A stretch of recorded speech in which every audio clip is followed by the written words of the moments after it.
My name is Lochlan Watt, and I am responsible for a project called Run. We put out our debut release in 2020 as a studio project that I was spearheading with a producer and a session drummer. And from there, it had evolved through a few different lineups into being like a full band.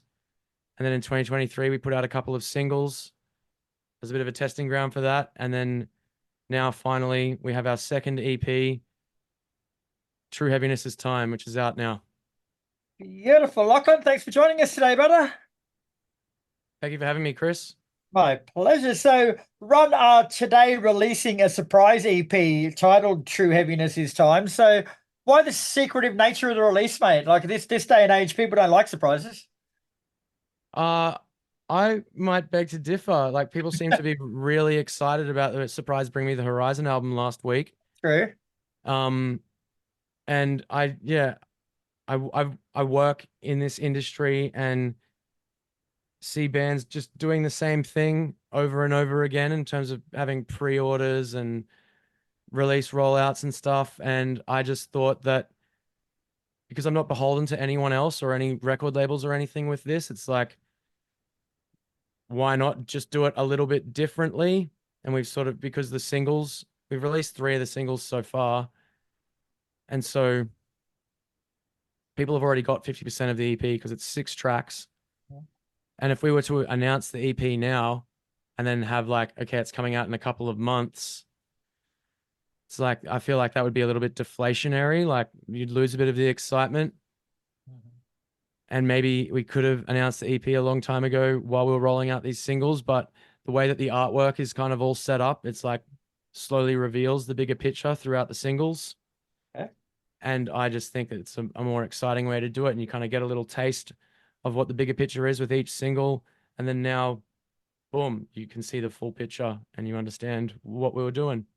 Yeah, I get it completely, bro. I think it's a great idea. It's just people these days, you find it's just that they're more structured with the way they do things. But Yeah. I think it's a great idea to upset the apple cart a bit. Well done.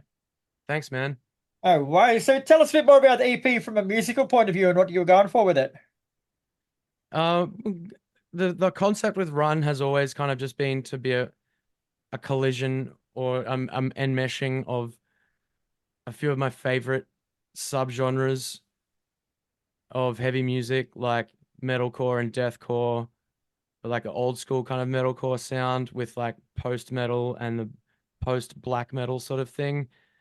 Some of the major influences of Run from the start have been like Death Heaven, Misery Signals, the Amity Affliction, Parkway Drive, Fit for an Autopsy, Converge, Rosetta, The Ocean, stuff like that. And I think that we've kind of created a sound that you can hear where everything's come from, but I think overall it's kind of unique. And then I don't really think there's any other band that's really doing the same mix in the same way that we are. And I think on this new EP, it's a lot more focused. The songwriting is a bit more cleanly structured, and the metalcore sound element of it has come a little bit more to the forefront.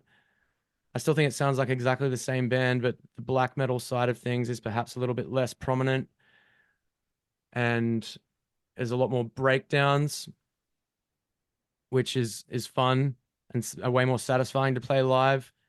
And it's just kind of happened because of who's in the band now. And like the guys wrote these songs, uh, come from more of a metalcore, hardcore background, as opposed to the producer who I did the first EP with, who was more of like an artistic sort of post metal, post hardcore guy. But yeah, as I said, I still think it sounds like the same band. It's just a lot more focused and a lot more moshy. Oh. Now, you've released the singles Summer, Spring, and Autumn so far, mate. So the names of them strongly suggest a common theme of seasons on the EP. Is that correct? Yes, so the EP is called True Heaviness Is Time, and it's you look at the cover art, it's like an intergalactic sundial, and I just liked the idea of splitting that into the 4 seasons. because the concept, well, there's an overarching kind of theme on the record about time and how it comes for us all, and it's the most brutal sort of unifying element of existence.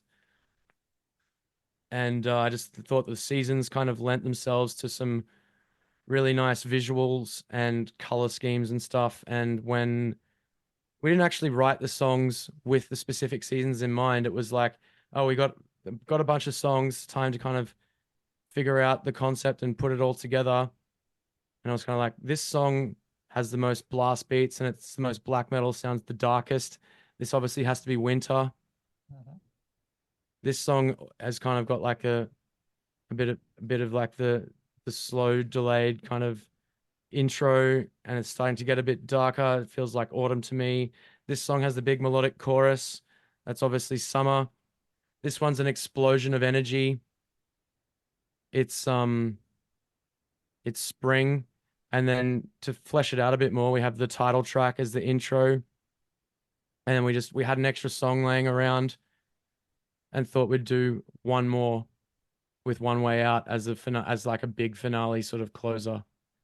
Right. Well, what we'll do, bro, is right. The EP's only got 6 songs on it, like you say. So I want to go through each track individually, mate, and tell us a bit more about the song and what you're going for with it, and how it relates to the overall theme of the record. So it starts with "True Heaviness Is Time." Yeah. So that's literally just like a title track and intro track. Like we started playing that song a couple of years ago just as like a live intro, and it never used to have lyrics. It was just like a song to get the crowd G'd up, and I'd sort of do like a kind of, hey, what's up? We are such and such thing over it.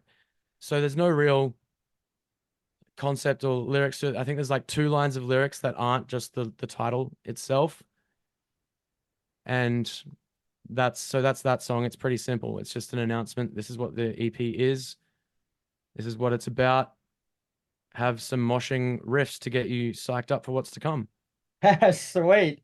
And "Spring" featuring Joel Birch is up next. Yeah, so that's just kind of like a bit of a mission statement song, I suppose. It's just about being alive and creation and trying to kind of link this EP into having like a spacey kind of theme, because that's always been a thing with Run, is like the sci-fi kind of space vibes. And the there's a reference to like the Big Bang in the opening track, and that's basically just like, all right, life has begun, creation is here. And then we sort of resolve that in the final track with the opposite end of that.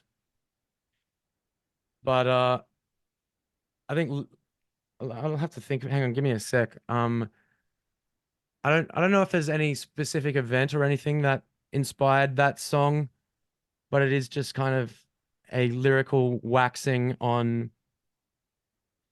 being alive and how it's not always easy perhaps, but it's still a beautiful thing. Yes, right.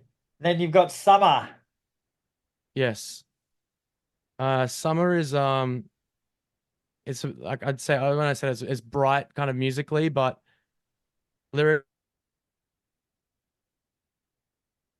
are incredibly sad and were inspired by really dark subject matter.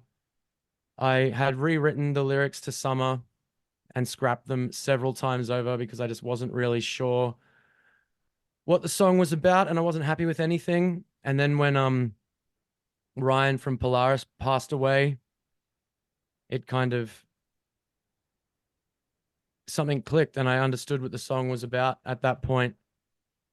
And getting John Floreani on the song to sing as well was really cool, because I kind of ripped off some of his lyrics from the last Trophy Eyes record with the chorus, like, because I think he's got a line on one of their songs that says like, if you go now, you only pass on your pain, stay here. And what I was wrote was like, you took your pain, you passed it on to others, and then a bit of a double meaning thing saying, I took your art to recreate it as my own. As in, like, I've ripped off my friend here, lyrically, and I'm sort of trying to take the untimely passing of a friend as something constructive. Like, because Ryan was a very inspiring, talented musician, and I figured the best way for me to honor the deaths of my friends is to immortalize the feelings that I got from those events into songs. Sure. And Autumn is up next, and that's interesting in the fact that it's the only one out of the seasons that hasn't got a guest artist. Is there a reason for that? Um, I tried to get a guest vocalist on it, and the one that I was going for couldn't do it. And so eventually I just was kind of like, well, if I can't get the big gun, then I will just do this one myself. So it's like I just thought 50-50 guest vocals, not guest vocals in terms of the tracks. But Autumn is another suicide inspired song. I wrote the lyrics to that song after returning home from Sean Kennedy's funeral in 2022, I believe it was. Sean from I Killed the Prom Queen. And obviously, I Killed the Prom Queen has been a gigantic influence on my life. One of the reasons I'm playing this kind of music today, and I was incredibly gutted by Sean's passing, and I wanted to put those feelings into a song. And I suppose in a way, Summer is also about him as well, in terms of taking their art, taking the art of my friends and sort of reinventing it in my own vision to keep their memories alive. Beautiful. Then you move on to Winter. Yeah, Winter is a song that I wrote for my wife. Uh, Basically about our insane connection that we've felt since the moment we met each other, and just how passionate and volatile our relationship has and can be. And that it's kind of a song about how love perhaps isn't always easy and can involve a lot of just as much pain as it can joy, but how we work through it and grow together. Yeah, nice. And you touched on the final track before, One Way Out. You said it was just a banger to close the album. Yeah, so One Way Out is kind of not really about anything specific. It's more just like a philosophical song that probably ties more into the title track than anything else. Just about the nature of existence and some of my thoughts on that, and then it kind of ties it all up about with this idea of everybody and the whole universe eventually kind of sucking back in on itself, and all light going into a black hole, and how it's all like a great mystery. But contrasting Spring to One Way Out, it was like, here's the explosion and the Big Bang, and then One Way Out is like, here's the black hole, the end of, I suppose it might be a double meaning, the end of life when your time's up, and the end of the universe itself. Very deep. Now, you've also got a limited vinyl run, which also features your 2020 debut EP, Where You Will Never Find Peace Within Your Quiet, as the B-side. So tell us a bit about that. Yeah, so if you'll never find peace, never really like got like a vinyl, a physical, like it had like an art print set, but we never did a physical vinyl or a CD or anything. And so because both EPs can fit on one side of a 12-inch each, it just seemed like a waste to do a single-sided 12-inch, or to like try and squash it down into a double-sided 7 or something. It was just like, people have been asking for that release on vinyl since the start, or since it came out, and it just seemed like the most efficient way to wrap it all up. And visually, both EPs are very strongly tied together. The cover art for the first EP, it starts off as the little tree and then goes up through the landscape until you get to outer space. And then the new EP is like looking back down on that landscape from outer space, Oh, and it's the same mountain that you sort of traverse through across the artwork on the first EP, and all the different, because all the different singles have their own artwork on both EPs, and you kind of traverse the landscape, and then you get up into space for the second EP, and you're looking back down on that first one. And so I think it just conceptually just makes total sense to have it all as a complete package. And so then we can get that out. And then as I move towards whatever the next releases are going to be, there'll be perhaps a continuation, if not a fresh start, or a sort of bit of both with the concepts for that. beautiful. And where can people get themselves a hold of the EP or the vinyl, bro? Stiff Cut Records will be launching very limited pre-orders on the, let me check the date. I believe it is the Friday, the 7th of June. And they're very, very limited. I think there's about 180 copies all up, and all the variations are extremely limited. So it's a very cool collector's item. And it's very unlikely that either EP will ever be pressed to vinyl again, unless somehow Run blows up and gets really big in the coming years, which would be nice, but not sure that I could really see that happening at this point. So it could just be very much be just a one and done sort of thing. So if you've ever been interested in owning our releases on vinyl, get to it. Beautiful, Lochlan. Well, thanks very much for your time today, bro. The EP True Happiness Is Time is out now, so grab yourself a copy. It sounds like it's got some interesting little bits to go with it too, like the cover and stuff too, bro. So it'll be well worth checking out. Thank you so much, Kris.